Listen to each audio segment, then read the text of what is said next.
बातमी समोर येते। सर्वोच्च न्यायालयानं माजी आमदार सदा सरवणकरांना दिलासा दिलाय। महेश सावंत यांच्या आमदारकीला पुन्हा आव्हान देण्याची सरवणकरांना संधी देण्यात आली आहे। कायदेशीर प्रक्रियेतील अनामत रक्कम वेळेत भरल्याचा सरवणकरांचा दावा सर्वोच्च न्यायालयानं स्वीकारला। याच मुद्द्यावर सरवणकरांची महेश सावंतांविरोधातील याचिका फेटाळण्यात आली होती। सिद्धिविनायक मंदिरातील चोरी प्रकरणात मंदिरातील 19 कर्मचाऱ्यांवर कारवाई करण्यात आली आहे। सदा सरवणकरांनी या संदर्भात महत्त्वाची माहिती दिली। लोकांना परस्पर दर्शन देण्याच्या नावाखाली आर्थिक व्यवहार झाल्याचं देखील त्यांनी सांगितलं। कर्मचाऱ्यांच्या माध्यमातून काही दर्शन देण्यासाठी पैसे घेतले जातात आणि ते गुगल मार्फत घेतले जातात। पे जे केले जातात ते सुद्धा मीडिया मार्फत केले जातात, सोशल मीडिया मार्फत केले जातात।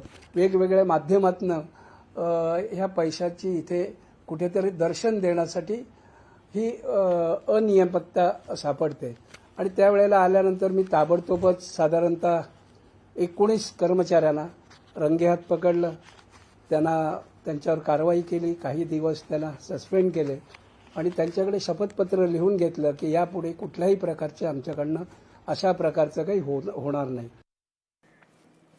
चित्रा वाघ यांनी विरोधकांना टोला लगावलाय। वाईट बोलू नका, वाईट पाहू नका, वाईट ऐकू नका। विरोधी पक्ष मात्र वाईटच बोलतात, विरोधक सत्य ऐकायलाच तयार नसतात असं देखील वाघ म्हणाले। महात्मा गांधीजींनी संदेश दिला होता, वाईट बोलू नका, वाईट पाहू नका, वाईट ऐकू नका। पण दुर्दैवाने आजचा विरोधी पक्ष नेमका याच्या उलट वागतोय। वाचाळवीर संजय राऊत जेव्हा पण तोंड उघडतात तेव्हा ते केवळ स्वतःच्या बौद्धिक दिवाळखोरीचंच प्रदर्शन करतात। पण काय करणार, जैसा नेता तैसा कार्यकर्ता। दिल्ली आणि मुंबईतल्या त्यांच्या दोन्ही मालकांची राजकीय आणि वैचारिक दिवाळखोरी देशाने पाहिलीच आहे, नेहमीच पाहिली आहे। अभिजित दीपकेला विष्णूचा अवतार म्हटल्यापासून नक्की कोणाला उपचारांची गरज आहे हे जनतेला पुरतं समजलंय। मुंबई गोवा महामार्गावर भीषण ट्रक अपघाताची माहिती समोर येते। चालक गंभीर जखमी झाले। अपघातानंतर ट्रकनं अचानक पेट घेतल्यानं काही क्षणातच आगीनं रौद्र रूप धारण केलं होतं। पाली पांजा दरम्यान खरं तर टॅल्कम पावडर वाहतूक करणाऱ्या ट्रकचा भीषण अपघात झाल्याची माहिती। आगीनं ट्रक जळून संपूर्णपणे खाक झालाय।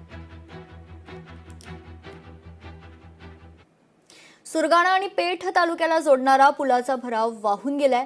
पार नदीला आलेल्या पुराचा आता पुलाला फटका बसल्याचं कळते। जीव मुठीत घेऊन नागरिकांना या ठिकाणी प्रवास करावा लागतोय।